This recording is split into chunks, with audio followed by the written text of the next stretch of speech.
Hello students, myself Gopinath Bonik once again with you in bio class.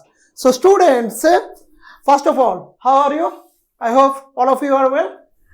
Okay, let's start. So today we are going to continue the same chapter, that is digestion and absorption.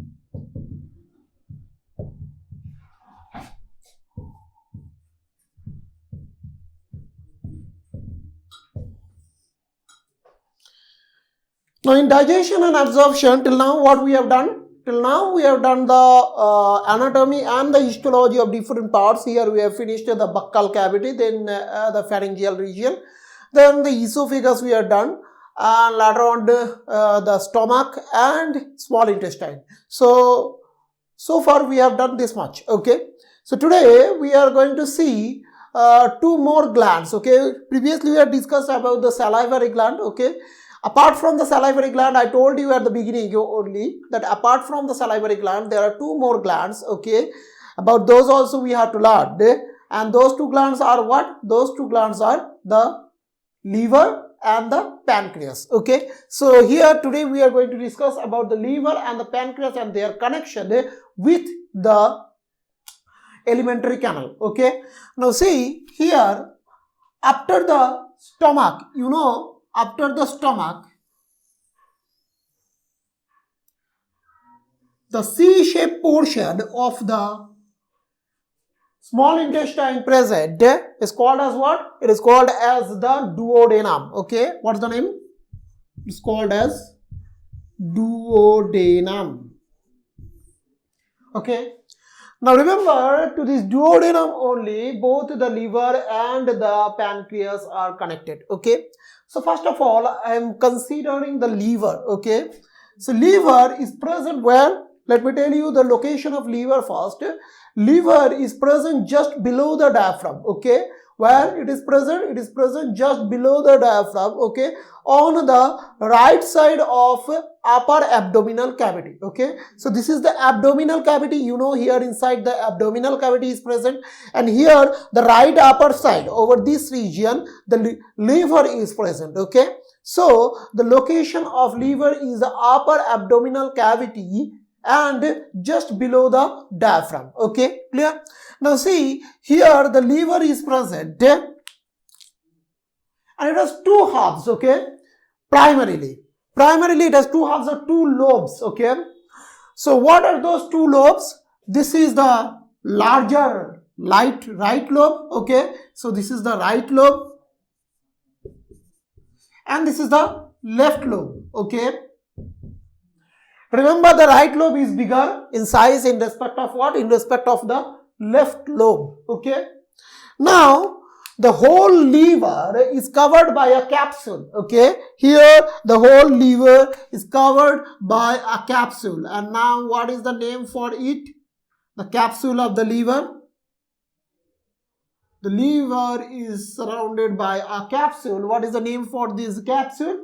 The name of this capsule is the Glison's capsule. Okay, what is the name?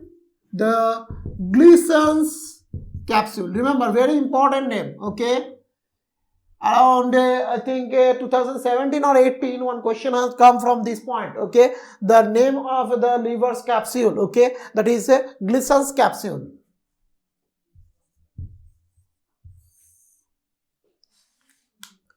Now here from each lobe,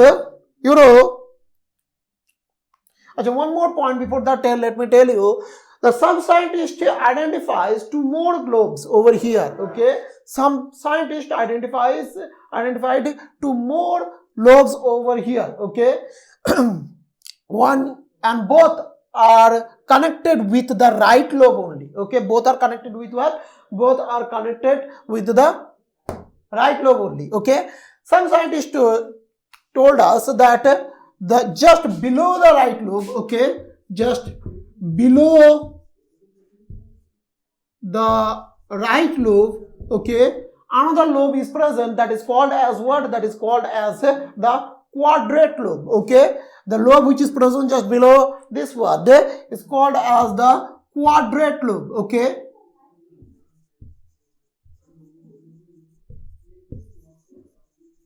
and the lobe which is present posterior to the right lobe, okay, according to the few scientists, okay, the lobe which is present behind of the right lobe, that is called as caudate lobe, okay. So posterior to right lobe, that is called as what? That is called as caudate lobe, okay.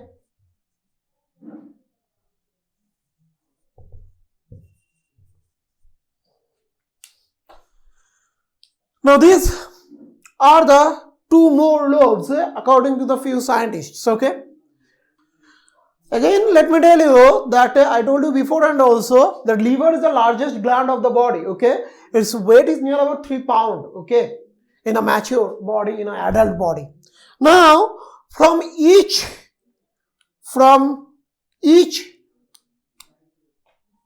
lobe, a duct is coming out. From right lobe also and from left lobe also, okay. Now the duct which is coming out from each lobe, those are called as hepatic duct, okay. What it is called? It is called as hepatic duct, okay. Now the duct which is coming out from the right lobe, that is called as right hepatic duct, okay. So this one is called as the right hepatic duct. Done. And the duct which is coming out from the left side, that is called as what? That is called as left hepatic duct, okay. That is called as left hepatic duct. Now when these two ducts are merging with each other, they are together making a duct. Here you can see, here these two are making together a duct, right? Now what is the name of this duct over here? This duct is called as the common hepatic duct, okay. What it is called? It is called as common hepatic duct because it is produced by the mixture of, by merging the left and the right hepatic duct. So it is called as the common hepatic duct, okay. So it is called as common hepatic duct. Each name are very important, okay. So common hepatic duct, okay. Now from the common hepatic duct you can see one duct is merged, okay. With the common hepatic duct one more duct has been merged, okay. So this duct is coming from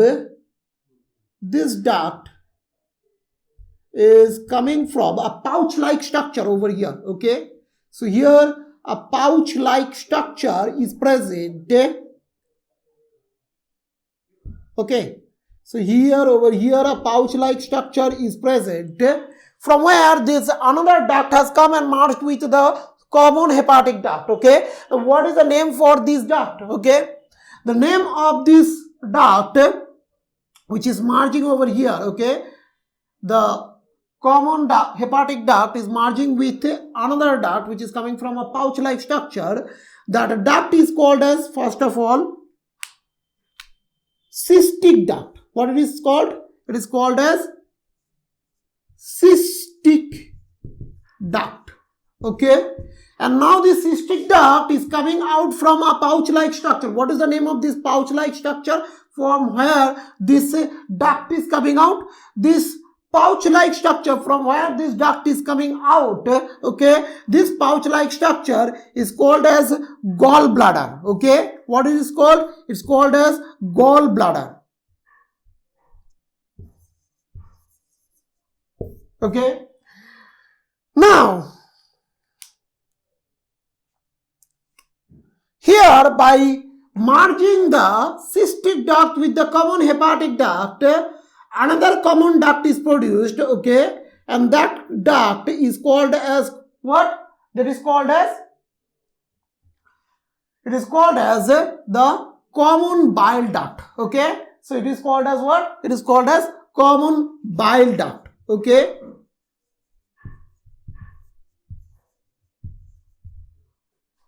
Now this common bile duct is merging with a duct which is coming out from another gland, okay. Here within the, so this is the common bile duct, Okay. Now here, inside the C curve, another gland is present, you know. Here the gland which is present,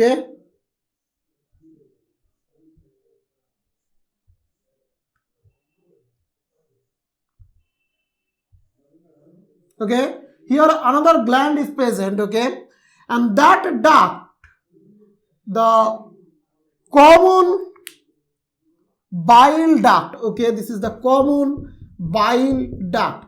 This common bile duct is merging with the duct which is coming out from this second gland present inside this curved structure, okay. Now, what is the name of this gland? All of you know. This gland is known as pancreas, okay. What it is called? It is called as pancreas, okay. Done. And now, from the pancreas, the duct which is coming out, that is called as pancreatic duct. Pancreatic duct. Now, these two ducts, means the pancreatic duct and the common bile duct, these two are merging with each other and together they are making a duct over here. The duct over here. Here, this common duct has been made, okay. Now, what is the name of this common duct? This common duct is called as hepatopancreatic duct. What it is called? It is called as hepatopancreatic duct. Hepato means the term which is related to the liver, okay. Pancreatic means related to pancreas, okay. So the two ducts are coming, one from the liver and the other one from the pancreas. So when these two are merging, the duct should be called as hepatopancreatic duct, okay. Clear? Now here the hepatopancreatic duct, you can see here the hepatopancreatic duct has made a funnel-like structure to open itself into the lumen of duodenum, okay. Now here this funnel-like structure is known as what? This funnel-like structure which is formed by the hepatopancreatic duct to enter the lumen of duodenum. This funnel-like structure is called as the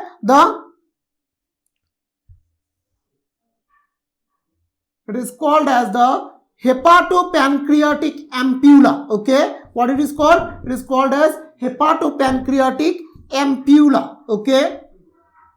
It has another name also, okay. That name can also be asked. It is very important point, okay. Hepatopancreatic ampulla, okay. It has another name also. What is the other name of the hepatopancreatic ampulla? That we should keep in mind. The other name of the hepatopancreatic ampulla is, it is also known as ampulla of Vetter, okay.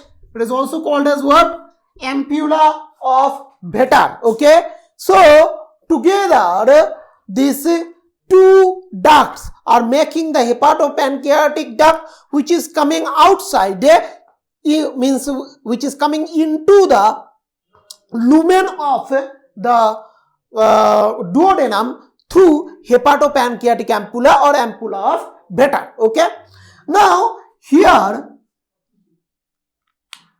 the secretion is only coming over here at the moment the food is reaching over here, okay. When the half digested food, means the digestion has already been done inside the buccal cavity, inside the stomach, okay, then the half digested food has reached over here, and once the food is reaching over here, then only the secretion is happening, okay. But how is it possible to stop the secretion over here? So here it is possible. Here it is possible by a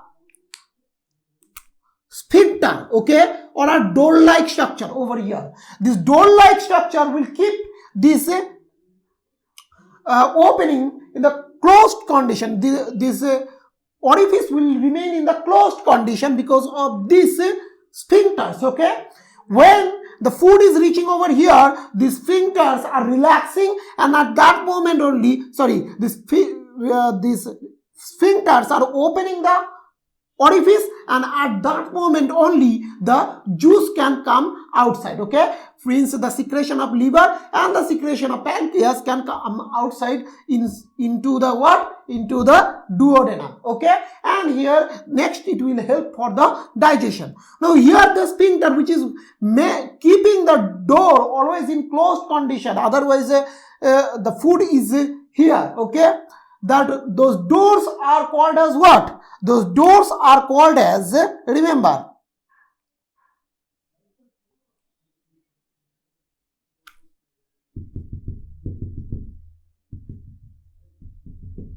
these doors are called as sphincter of Oddi. Okay, what it is? It is called as sphincter of Oddi. Okay, done. So these are the sphincter which is keeping the door in the closed condition always. Okay, clear? Now remember, sometimes these doors are not opening. Okay, sometimes these doors are not opening because of some problems. Okay, because of some physiologic problem. At that moment, what will happen? At that moment, if the pancreatic juice can't be secreted outside, okay, at that moment, those pancreatic juice will start to work, may start to work over here, okay, and here disease can appear because of that, like pancreatitis. Okay, so here accessory duct is present. You know, here another accessory duct is present. That accessory duct is coming out from where? That accessory duct, the accessory duct is coming out from this pancreatic duct only. Okay, here the pancreatic duct's one branch. Okay, one branch of the pancreatic duct is merging with what? Merging with this common bile duct. Okay, and one branch is coming outside. Okay, and it is making a accessory duct which is opening here inside the duodenum. Okay, because of that, if due to any physiologic problem this door can't open, at that moment through this accessory duct the secretion may reach over here. Okay, now what is the name of this accessory duct which is coming outside directly from the pancreas without merging with the common bile duct? This duct is called as the duct of Santorini. Okay, what it is called? It is called as duct of Santorini. Okay, so these are the ducts which are connecting these two glands with the duodenum of the small intestine. Next we have to discuss the pancreas. Oh, one more thing I forgot to discuss, that is the histology part of the liver that we have to discuss. So first we are discussing next the histology part of the liver, and then we'll move on to the anatomy and the histology of the pancreas. Okay, so we have discussed about the structure of the liver. Okay, the anatomy of the liver we have discussed, and the connection of the liver with the duodenum. Okay, along with that we have also discussed the connection of the pancreas with the duodenum. Okay, but here one more thing I had to say. Okay, that is what the liver is forming. The liver is forming the bile, you know. Okay, and that bile is coming through here. Okay, and here, you know, normally a sphincter is present over here. Okay, and because of that sphincter the bile can't go down. Okay, and here through the cystic duct it is reaching over here into the gallbladder. Now the function of the gallbladder is to make the bile, the secreted bile from the liver is going to be concentrated over here. Okay, the secreted the secreted bile is going to be concentrated within the gallbladder. Okay, and this gallbladder has a muscular wall, okay, and wherever the food is reaching over this region because of some hormones, this gallbladder wall will squeeze, okay, and whenever the gallbladder wall will squeeze, at that moment the bile will come out from inside towards the outside. Definitely I'll tell you about the hormone which is causing the contraction of the wall of this gallbladder, okay.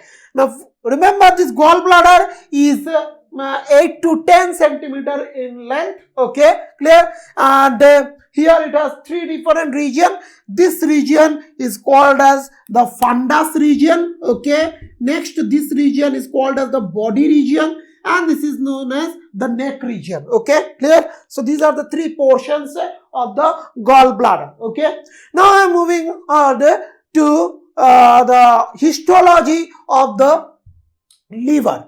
Now if I cut the liver, okay, if I transect the liver, then what I can see inside? If I cut the liver, then inside what the histology I can observe. So here the histology of the liver I am drawing, okay.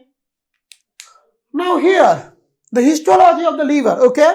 Now if the liver get dissected and it is observed under the microscope, under the microscope, I'll get many hexagonal surfaces, okay, many hexagonal surfaces or many hexagonal lobules, okay. These hexagonal structures are called as what? Which are making the unit, functional unit of the liver, okay. Those are called as the lobules, okay. So here inside the liver I'll get many lobules like this, okay. Now if I take only one lobule from here, then what I can observe? Remember, at the center of the lobule always we are getting a duct like this, okay. Now what is that duct? I'll tell you.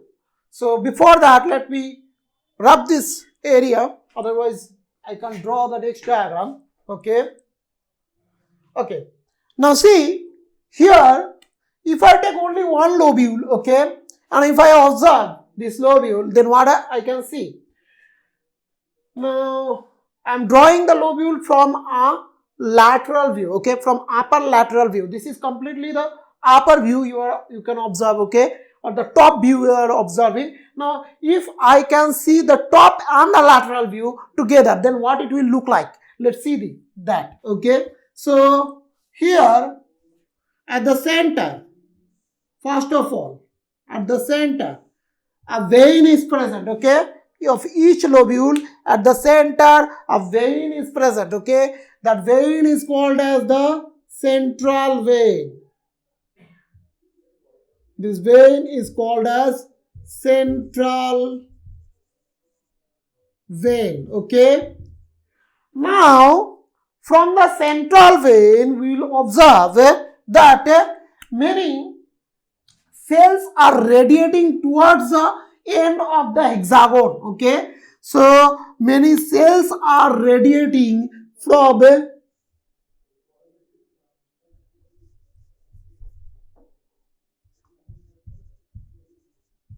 many cells are radiating from the hexagon, okay.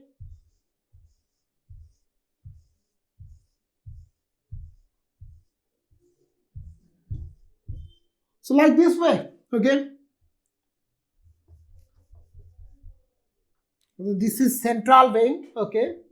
Just writing inside, this is central vein, huh? And now many cells are radiating like this way, huh? So here you can see the cells which are radiating.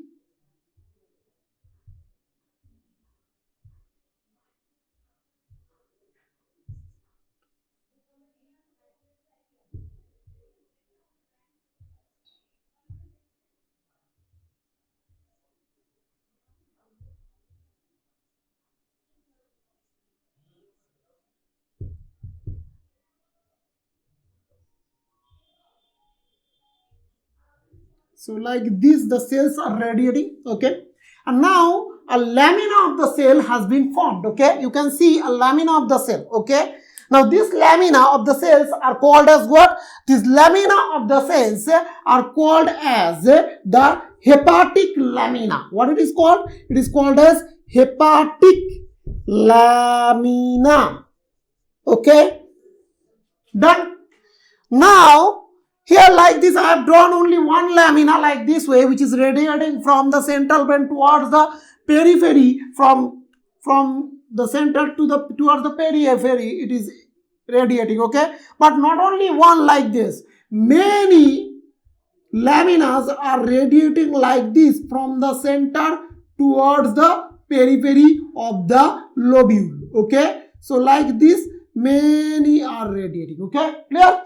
And this hepatic lamina is made of the liver cells. Okay, and these liver cells are responsible for the metabolism here, for the absorption of different things from the blood, and for the secretion also. Okay, now what is the name of these liver cells? These liver cells are called as hepatocytes. Okay, what they are called? They are called as hepatocyte.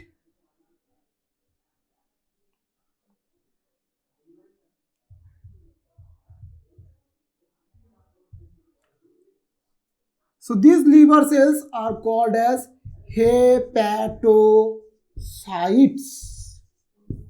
Done. Now from the corner of the hexagon, you can see a triad vessels are going down. Okay, what? A triad vessels are going down. Okay, so what are those triad vessels? Okay, let's draw. One of those triad vessels is portal venule. Okay, what it is? It is portal venule.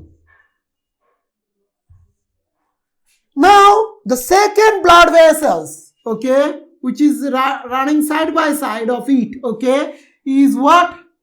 The second blood vessels is nothing but the hepatic arteriole. Okay, what it is? It is hepatic arteriole. Okay, and just beside of this another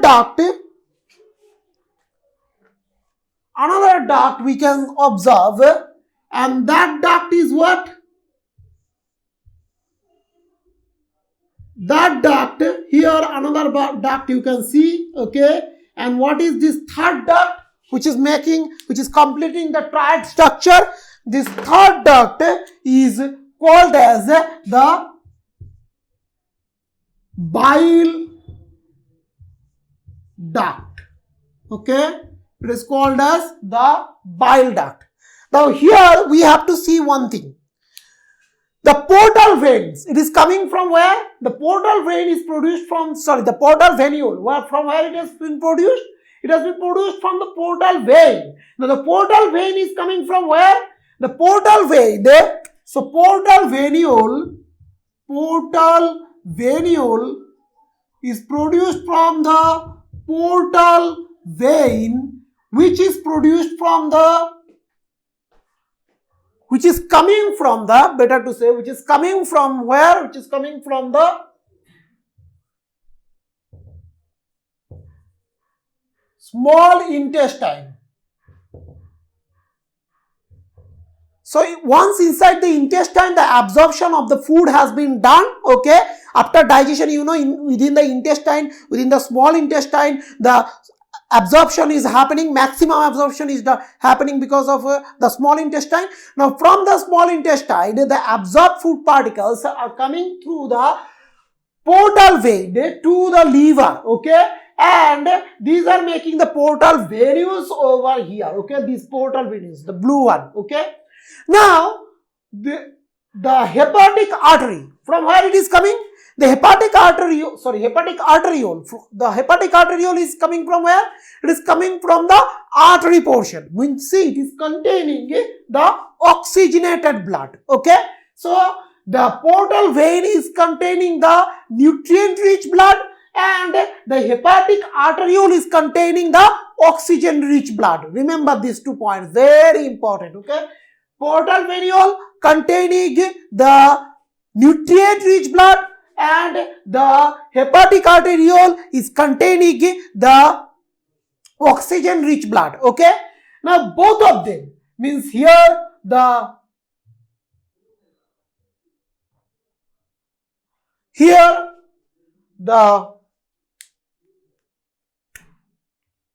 hepatic arteriole and the portal venules together merging, okay, and going through the hepatic lamina towards the central vein. Okay, it is going through the hepatic lamina towards the central vein.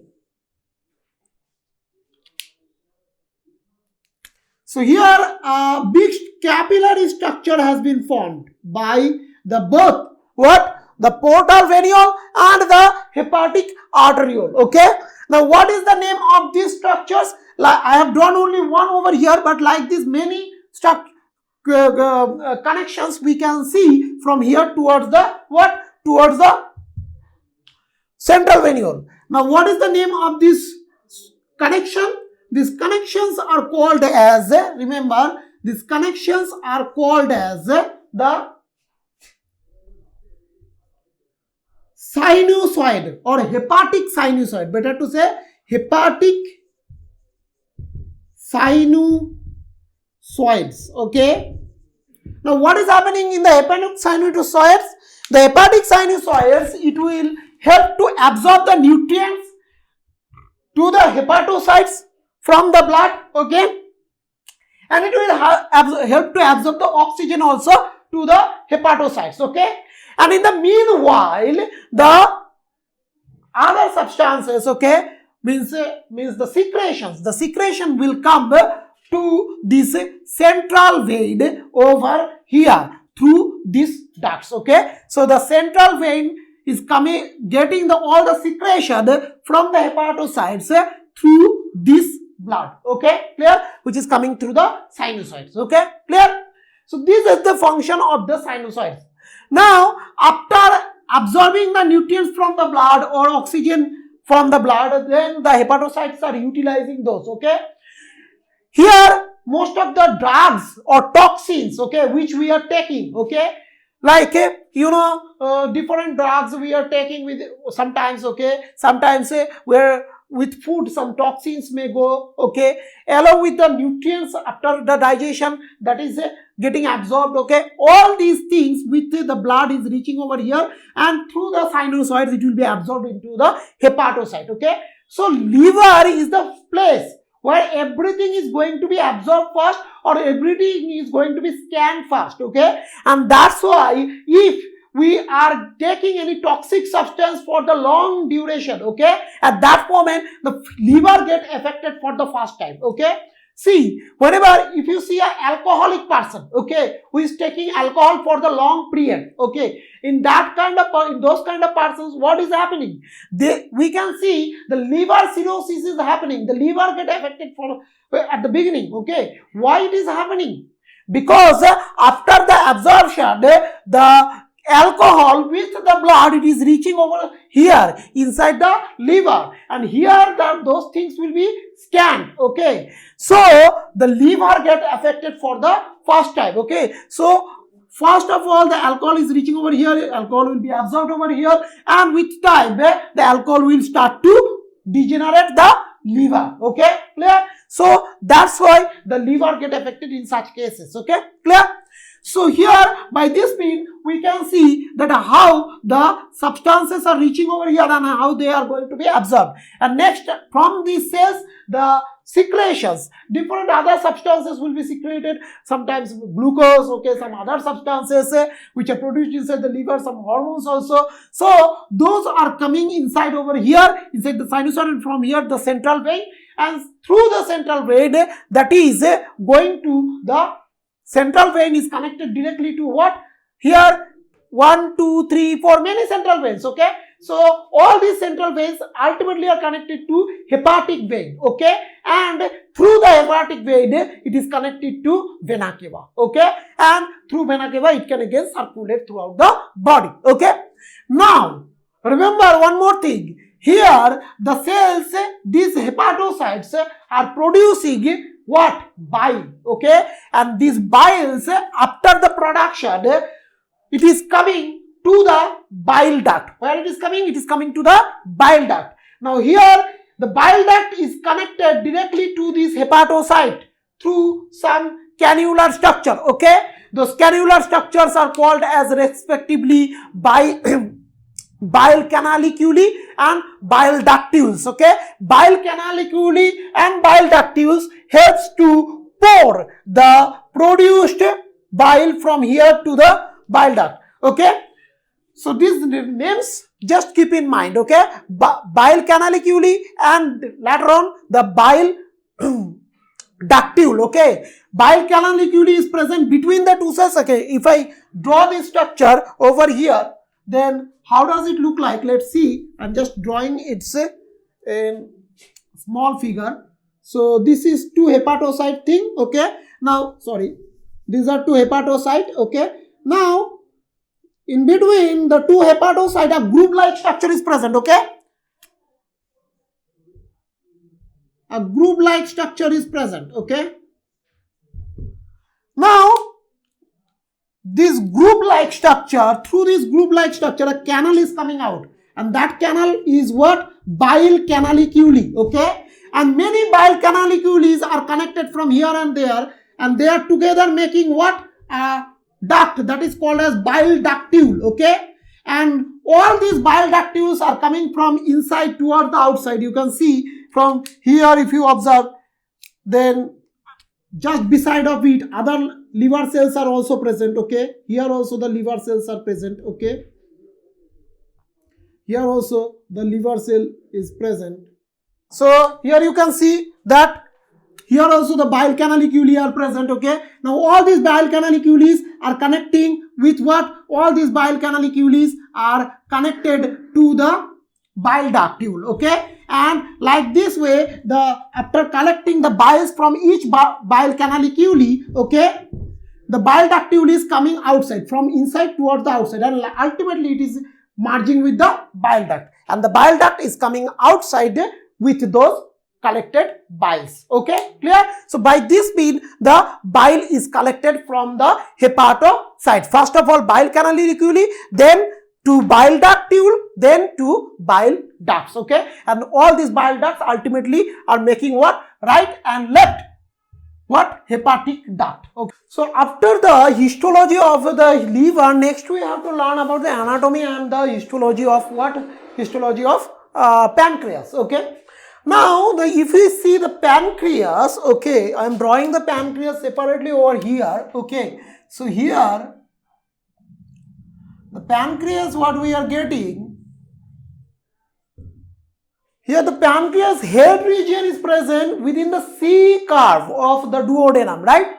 And after this it has a long tail, okay, a long extension towards the left side. This is definitely the right side, okay, and it is extending towards the left side, okay, posteriorly, okay, behind the peritoneal cavity. It is extending, okay. Sorry, behind the peritoneal membrane it is extending, okay, and extending to what? Towards the spleen, okay. So here the head of spleen is present, okay. Here at this region the head of spleen is present, okay, clear. And this portion is coming behind the what? Here what is present? Stomach, okay. So this portion is present behind the stomach, okay, and extending up to the spleen, okay. Now here this whole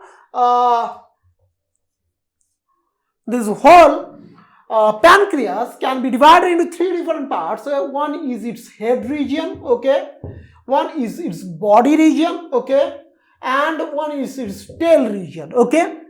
Now this is its anatomy. Now, if I cut this one, if I cut the pancreas, okay, then what I can see inside? Inside the pancreas, inside the histology, okay, if I see the histology of the pancreas, then in that histology, what we are getting? So I am taking a section from here, okay, so what I can see, okay, at that region. Here inside I will get many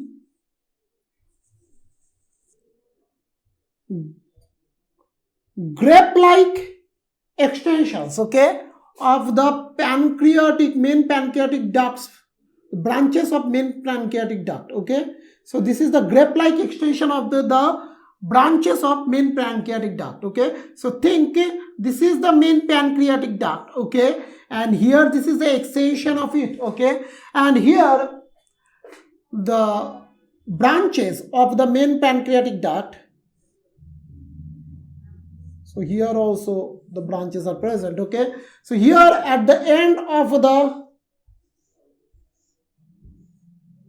branches, what we are getting?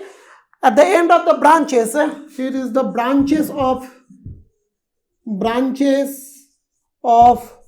pancreatic duct, okay. At the branches of the pancreatic duct, we are getting some grape-like extensions, which are called as pancreatic acinas, okay, singular form, plural form, pancreatic acini, okay. So this is pancreatic acini. Now here the wall of the pancreatic acini is made of acinar cell, okay. It is made of what? If I see the histology, then the wall of the pancreatic acini is made of acinar cell.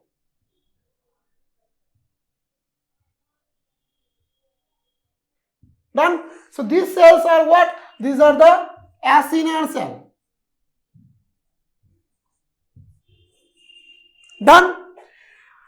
Now these acinar cells are actually producing the pancreatic juice, which is containing different enzymes, okay, and after secretion over here through the acini, from the acini through these branches, it is coming to the pancreatic duct. Then after the through the pancreatic duct, it is reaching the hepatopancreatic duct, and from here it is reaching over here, or through the duct of Santorini, it is coming over here inside the duodenum, okay, clear? Now apart from this, there is some other thing also in the histology of the pancreas we are getting, okay. This portion of the, or this whole portion, okay, of the pancreas is the exocrine portion. This is the secretion from here, the secretion is coming outside through the ducts, right? But apart from this, we are getting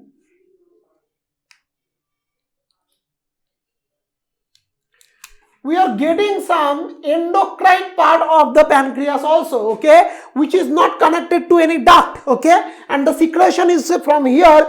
The secretion is directly pouring into what? From here the secretion is directly pouring into the blood, okay, clear? Now this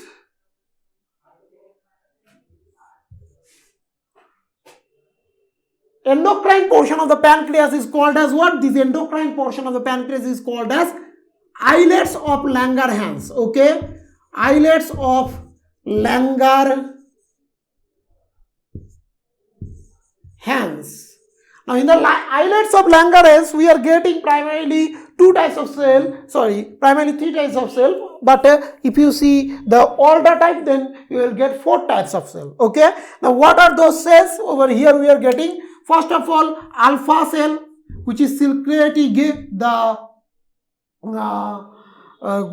glucagon hormone, okay. Then the beta cell, which is secreting the insulin hormone, okay.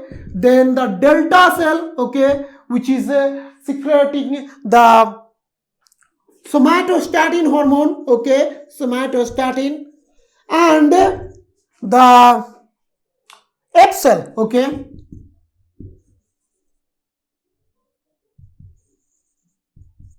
And the F cell, which is secreting pancreatic peptides, okay. pancreatic peptides.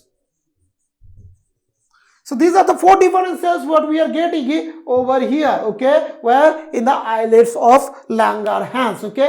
Now what is the function of all these things we will learn later on in the chapter of the endocrine, means chemical control and coordination, okay. There we are going to learn about it, okay. But our concentration right now over here on the exocrine portion. This is the endocrine portion. As the pancreas has both the endocrine and the exocrine portion, that's why it is also called as what? It is called as the mixed gland. Okay, done. So we have learned about the anatomy and histology of the both liver and the pancreas. Okay, and then we have seen the ducts which are connecting it with the duodenum. And we know that which juice are coming from here the bile, and from here the pancreatic juice. But what is the function of all those juices in digestion, that we will see later on in the portion of digestion. So in next lecture we are going to do about the function of the bile juice and the pancreatic juice. Okay, so here we are only discussing about the structures, okay, the anatomy and histology. Okay, so this portion, after this portion, next, okay, after the portion of the liver and pancreas, next we have to learn about the last portion of the digestive system, that is the large intestine. Okay, remember the large intestine is near about 1.5 meter in length. Okay, and the portion of the small intestine which is connecting to the large intestine is what? It is the ileum. Okay, clear? So here let's see. Okay, now see here, this is the end of small intestine, that is called as ileum. Okay, and this is the beginning of the large intestine, which is known as cecum. Okay, cecum is near about 6 centimeter in length. Okay, it's around the 6 centimeter in length. Okay, and the cecum and the ileum is connected through an orifice, ileocecal orifice, but normally it is remaining closed when the food is trying to move from here to here. Then only it is opening. That door is closed by the valve over here. And what is the name of the valve present over here? Definitely, as it is present in the orifice between the cecum and ileum, that's why the valve should be called as the ileocecal valve. Okay, it is called as ileocecal valve. Okay, clear? Now here the cecum, from the cecum, you know, structure is going towards the lower side, a finger-like projection, which is vestibular in nature. Okay, but we have seen that some immunological function it may perform. Okay, now after that also it is called the vermiform, it is called as the vestibular structure, because it has no role in the digestion here in human body. Okay, and this structure is called as the vermiform appendix. Okay, or appendix. Okay, but sometimes if the food get entered here, okay, and the infection generates over here, then it will start to swollen up, and after a certain time it will burst. Okay, and whenever it will burst, then it will cause the peritoneal infection and the human can die for it. Okay, clear? So this is a finger-like projection. Its length is near about 7 centimeters, 7 point something. Okay, so near about 7 centimeters it is. Okay, now after this, what you are getting, starting from the cecum, means after the cecum, the largest or the longest portion of the large intestine we are getting, which is starting from here and ending over here. Okay, clear? So this is the beginning and this is the ending of it. Okay, clear? Now what is the name of this long path? This long path is called as colon. Okay, now in this long path we are getting different parts of it. This is a part of colon which is going towards the upper side, and definitely it's the right side of your body, right? So this is going towards the upper side, and this is called as what? Definitely this colon should be called as the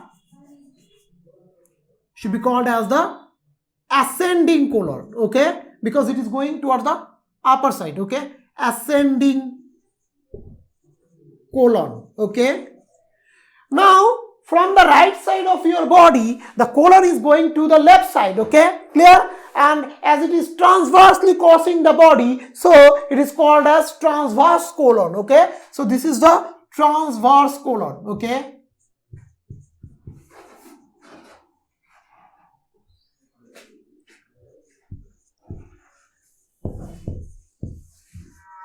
Now after the transverse colon, the next one you can see the colon is from the left side of your body, the colon is going down, okay.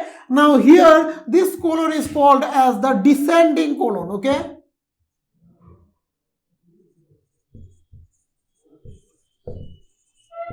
And ultimately when it is entered inside the pelvic cavity, here you can see the colon is making a S-like shape, okay. Here it's making a S-like shape, okay. So this S-like shape is called as sigmoid colon, okay. It is called as sigmoid colon, okay. Done. Now here among these all types of colons, remember the transverse colon is the longest one, okay. Its total length is near about 150 centimeter, okay, clear. But the longest one is the transverse colon, okay. Now after the colon, the next portion what we are getting, that is called as what? The colon, the next portion is called as the rectum, okay. And what is the length of rectum? The rectum length is near about 18 to 20 centimeter, which is meeting the anal canal, and anal canal is opening through the anus, okay. Now the histology of it will be similar, so it will be like the other portion of the alimentary canal, as we have told you, as I have told you as I have told you beforehand, okay, clear. Now here up to this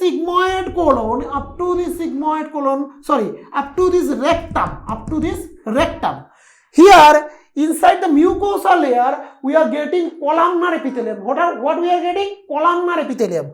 But here inside the anal canal, when it is merging with the skin, okay, at that time we are getting that this columnar epithelium is converting into the stratified squamous epithelium over here in the anal canal portion, okay. So here the columnar epithelium will be converted into what? Inside the anal canal, it will be converted into the stratified squamous epithelium, which is going to merge with the skin, okay.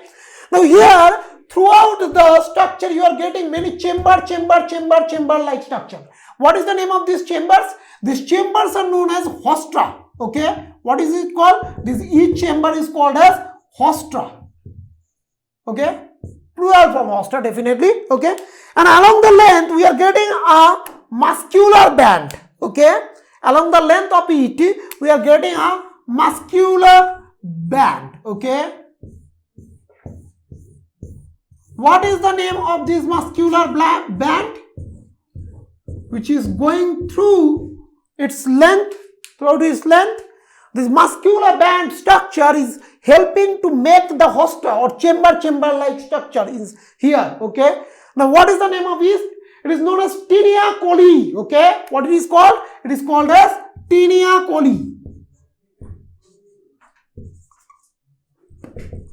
It is called as what? Tinea coli. And here from the tinea coli you can get a fat-filled appendages are going outside, okay. Fat-filled appendages are going outside, whose are known as the epiploic appendages. What it is called? These fat-filled appendages are called as epiploic appendages. Now tinea coli's function we know, it is making the hostra, okay. Now hostra, what its function we will see in the digestion, absorption and excretion portion, okay. But what is the function of these epiploic appendages, fat-filled pouches, okay. What is its function? That function we don't know till now properly, okay. Now here after the formation of fecus. That fecus is going to stored over here inside the rectum, and from here after a certain time where it will come outside through the anal canal and it's opening anus. Okay, clear? So this is the whole anatomy and the histology of our digestive system. So in next discussion we are going to talk about the digestion process, absorption process, and definitely along with that ejection. Okay, clear? So all these things we will discuss in the coming discussions. Okay, thank you everyone for listening. If you have any doubt, well, you know what you have to do. You can go to that you can see a link over here. Okay, a mail ID is given already in the screen, and you have to send your doubt to that particular mail ID, and I'll try to give you feedback then and there, and I'll try to reach to you. Okay, so thank you once again. Bye.